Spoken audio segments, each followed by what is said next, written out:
me le donne lorsqu'on arrive quelque part.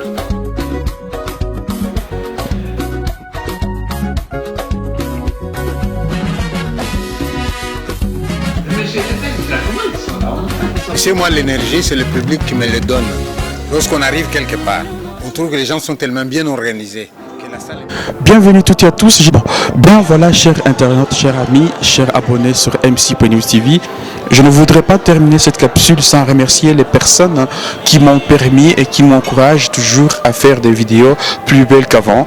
Mais voici donc ici Anden pour clôturer la soirée de Mama José, soirée organisée ici à Anden. Je pense très fort à Papa Erasmeka Zimbe depuis Mons, le patron du Grand Lac Convivial à Mons. Voilà. Remerciements aussi à Monsieur Bienfait Kalinda depuis Liège, juriste de Senweta. Merci beaucoup, cher Bienfait, pour tes encouragements et tes conseils. Merci beaucoup à toi, tonton Pridon, à Monsieur Bahati Boulambo, et merci beaucoup à toi, Maman Galoula depuis Namur, toi qui commentes en premier mes vidéos dès que je publie.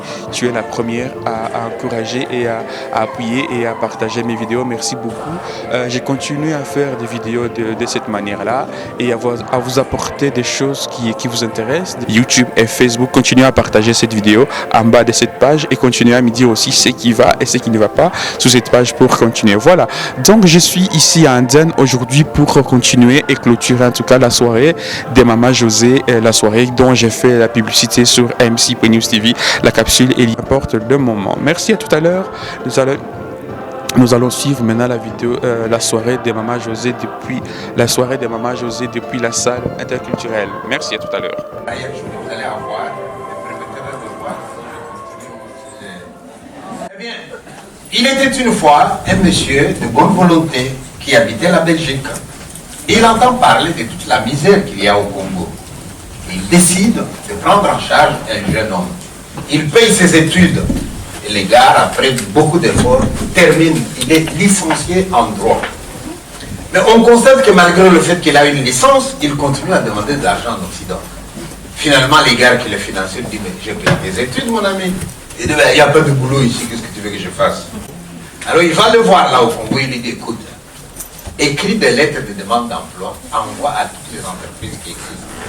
Et les gars, il écrit toutes les lettres, il n'y a pas de réponse. Finalement, quelqu'un vient lui souffler à l'oreille. Hé, j'ai entendu qu'on est en train d'engager au jardin zoologique. Il dit, pardon? On est en train d'engager au jardin zoologique. Et si tu écrivais d'abord? Et tu lui dis, mais moi je suis licencié en droit. Qu'est-ce que j'irais faire au jardin zoologique? L'autre dit, non, on ne sait jamais, peut-être qu'ils ont besoin de quelqu'un dans l'administration. Écris toujours, on va voir. Et il écrit la lettre, il envoie la lettre. 3 jours après, réponse convoquée. Interview, engagé, tout de suite. Alors il demande à son employeur, en quoi consistera mon travail? Et le patron lui dit, je te le dirai lundi quand tu viendras pour commencer. Et lui, il va dire à sa femme, chérie, j'ai trouvé du boulot. Je commence lundi. Madame dit, ouais, on a crevé de faim juste là. Maintenant, on va pouvoir bien manger. Le lundi, notre ami se présente au bureau du patron. Le patron lui dit, tu vois l'autre bureau par là? Tu vas là, on va te donner ton costume de travail.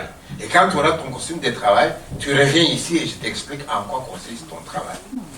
Les gars, ils se présentent à l'autre bureau, on lui donne un costume taillé dans une peau d'antilope.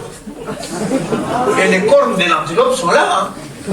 Il lui dit, mais c'est le carnaval ou quoi? Non, non, c'est pas le carnaval, mais c'est quoi ça? Eh bien, tu vas mettre cette peau de l'antilope et on va coudre ça sur toi et tu vas jouer à l'antilope. On te met dans une cage et ton travail consiste à sauter à longueur de journée. Mais tu sautes en faisant attention aux commentaires que les gens font. À ce moment, ils vont se rendre compte qu'il y a une antilope intelligente. Ils vont raconter ça partout.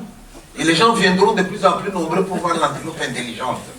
Ils vont payer les droits d'entrée et tu auras 2000 $ par mois. Et tu dis non, non, non, laissez-moi aller demander à ma femme. Il rentre à la maison, il explique la situation à sa femme. Et madame lui dit, j'ai le choix. Un mari licencié en droit, qui ne travaille pas et nous crevons de faim, et un mari qui saute aux eaux. Chérie, va sauter. Va